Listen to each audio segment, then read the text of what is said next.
So hello everyone. तो students, आज की इस वीडियो में हम Thompson model of atom, Rutherford model of atom और बोर मॉडल ऑफ एटम के डिफरेंस के बारे में जानेंगे। तो टाइम ना वेस्ट करते हुए स्टार्ट करते हैं। काफ़ी इंपॉर्टेंट टॉपिक है, इससे आपका half of the chapter complete हो जाता है।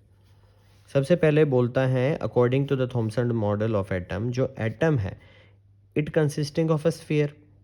वो जो स्फीयर है वो क्या होगा, पॉजिटिव चार्ज से बना होगा और नेगेटिवली चार्ज पार्टिकल्स उसमें होंगे जिनको हम बोल देंगे इलेक्ट्रॉन्स, और वो वाटरमेलन में जैसे सीड होते हैं उस तरह से अरेंज्ड है।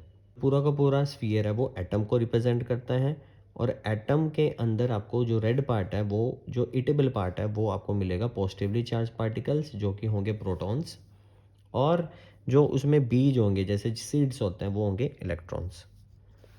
इसके अलावा ये बोलता है कि जो टोटल पॉजिटिव चार्ज है ना, वो इक्वल है टोटल नेगेटिव चार्ज के।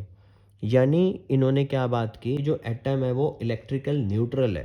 Positive charges will be equal to the negative charges, that's why the net charge on the atom is zero, that's why it is electrical neutral. ठीक है, कोई भी net charge नहीं है, वो zero है। ठीक है।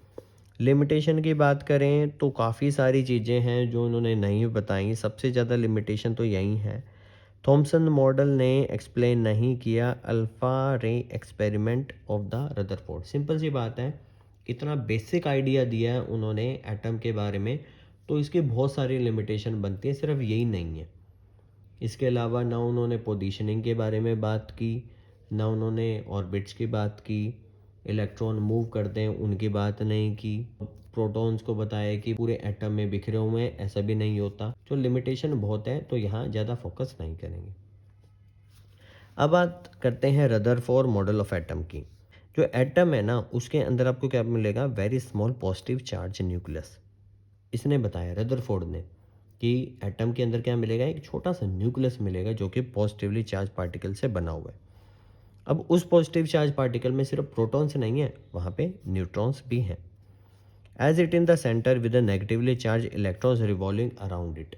उसके अराउंड में क्या होंगे, इलेक्ट्रॉन्स अराउंड करते हैं, रिवॉल्व करते हैं in the circular path with high speed के साथ मूव करते हैं। द इलेक्ट्रोस्टैटिक जो अट्रैक्शन है पॉजिटिवली चार्ज न्यूक्लियस की और जो नेगेटिवली चार्ज इलेक्ट्रॉन की, वो एटम को होल्ड करके रखती है। और ये एटम्स और इलेक्ट्रॉन्स आपस में होल्ड कैसे हैं, due to the electrostatic forces of attraction. Number of positive protons equal है नंबर ऑफ नेगेटिव इलेक्ट्रॉन के। तो जो एटम है वो इलेक्ट्रिकल न्यूट्रल है। जो ऑलमोस्ट एंटायर मास है किसी भी एटम का, वो उसके न्यूक्लियस में ही है।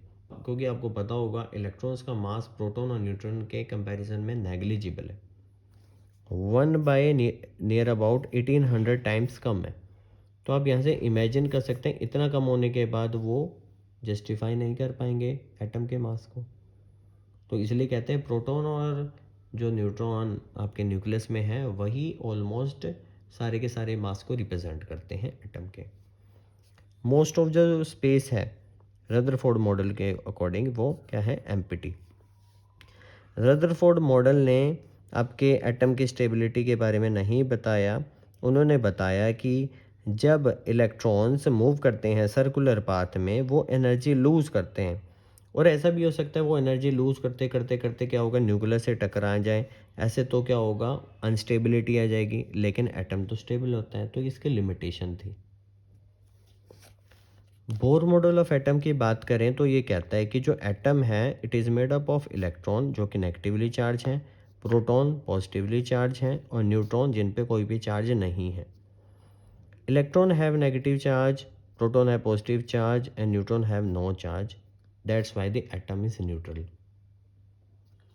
To the presence of equal number of negative electrons and the positive protons, the atom क्या होगा, इलेक्ट्रिकल न्यूट्रल। प्रोटॉन्स और जो न्यूट्रॉन है वो स्मॉल न्यूक्लियस में मिलेंगे आपको, जो कि एटम के सेंटर में पाया जाता है। Due to the presence of proton in the nucleus, तो जो न्यूक्लियस पे चार्ज है वो क्या होगा, पॉजिटिव, क्योंकि न्यूट्रॉन पे तो कोई चार्ज है ही नहीं। तो ओवरऑल जो चार्ज है न्यूक्लियस पे वो क्या होगा, पॉजिटिव। इलेक्ट्रॉन्स रिवॉल्व करते हैं स्पेसिफिक ऑर्बिट्स में, सर्कुलर पाथ में, जिनको बोला जाता है ऑर्बिट्स, और उनको अरेंज किया गया है increasing order of the energy levels. KLMNO in energy level का नाम है, और उनको 1 2 3 4 करके अरेंज कर दिया। Each energy level is associated with a fixed amount of energy. Her energy level पे फिक्स्ड अमाउंट ऑफ एनर्जी ही है। The energy increasing from centre outward, यानी कि LMN ऐसे जो एनर्जी है वो बढ़ती मिलेगी आपको, ये इंक्रीजिंग ऑर्डर है। सबसे कम एनर्जी मिलेगी K शेल की। There is no change in the energy of the electron. इन्होंने बताया कि जब इलेक्ट्रॉन मूव करते हैं कोई भी एनर्जी लॉस नहीं है, ठीक है, वो सेम एनर्जी लेवल्स में सेम एनर्जी के साथ ही रिवॉल्व करते हैं।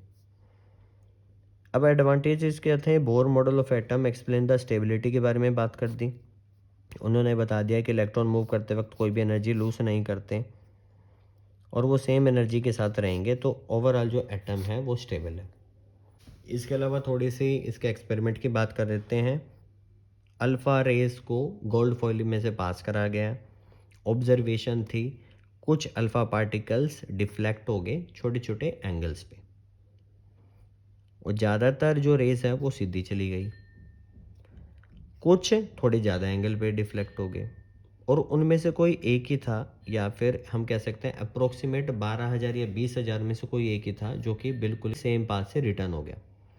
अब इसका कंक्लूजन क्या हो सकता है? देखिए, एटम के अंदर से कोई जो रे पास की वो सीधी की सीधी चली गई, इसका सिंपल सा मतलब है कि एटम के अंदर काफ़ी ज़्यादा खाली स्पेस है, एम्प्टी स्पेस काफ़ी ज़्यादा है।